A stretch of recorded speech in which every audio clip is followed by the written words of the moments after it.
Week 4 of the Bushfires Royal Commission saw a flood of admissions from Victoria's top firefighter.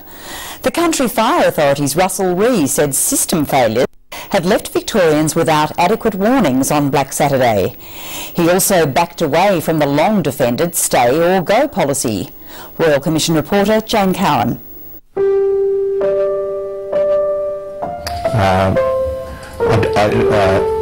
I don't want to call them failures because people were trying, and failure sort of means that they omitted deliberately, but there were some breakdowns.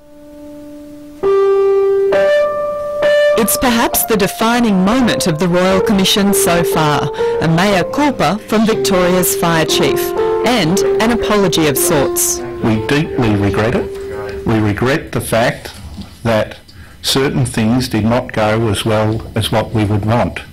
It was a vastly different stance to the one Russell Rees took 4 weeks ago. I have no explanation as to why. I couldn't make that judgment. I wasn't there.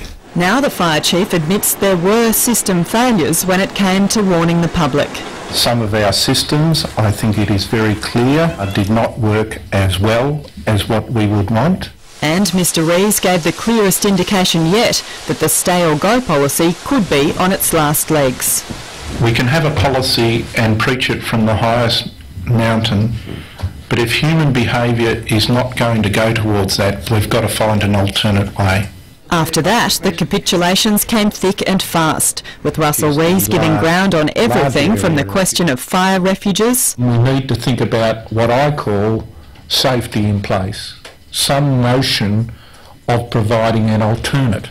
To the CFA's reluctance to give advice on the defendability of individual homes. We need to find a way that an authoritative source can give advice of that type. We don't necessarily think it's the local volunteer fire brigade. The fire chief's new tone coincided with reports the CFA's been upset at the battering its reputations copped at the Commission. CFA executives were apparently so unhappy with the legal team hired to jointly represent all government agencies that they were threatening to bring in their own lawyers.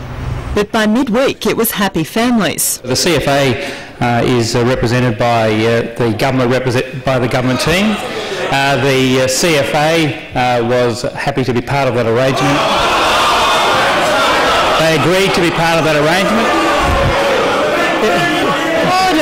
Order! In any case, many CFA volunteers are relieved that problems long swept under the carpet are coming to light. The captain of the Strathewen Brigade wasn't about to mince his words. No matter who I appeal to for help,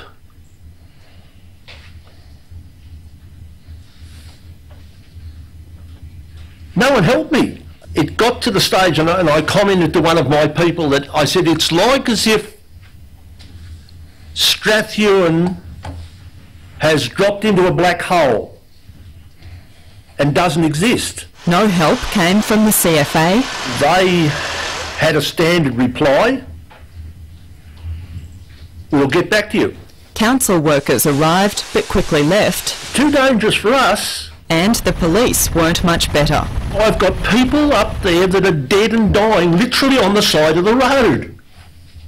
I said, I can't, it's a horrendous scene. I said, will you come and help me?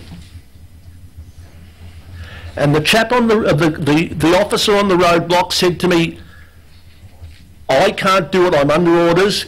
At times on Black Saturday, even compassion was in short supply. I've known the man for 40 years. Just as a mark of respect, can't we cover his body?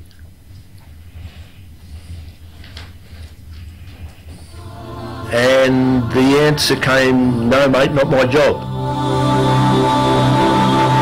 Whatever the failures up until now, the hardest job still lies ahead. It is now our responsibility, as I see it, for us to take those system failures and do our utmost to remedy that situation. That was Jane Cowan reporting.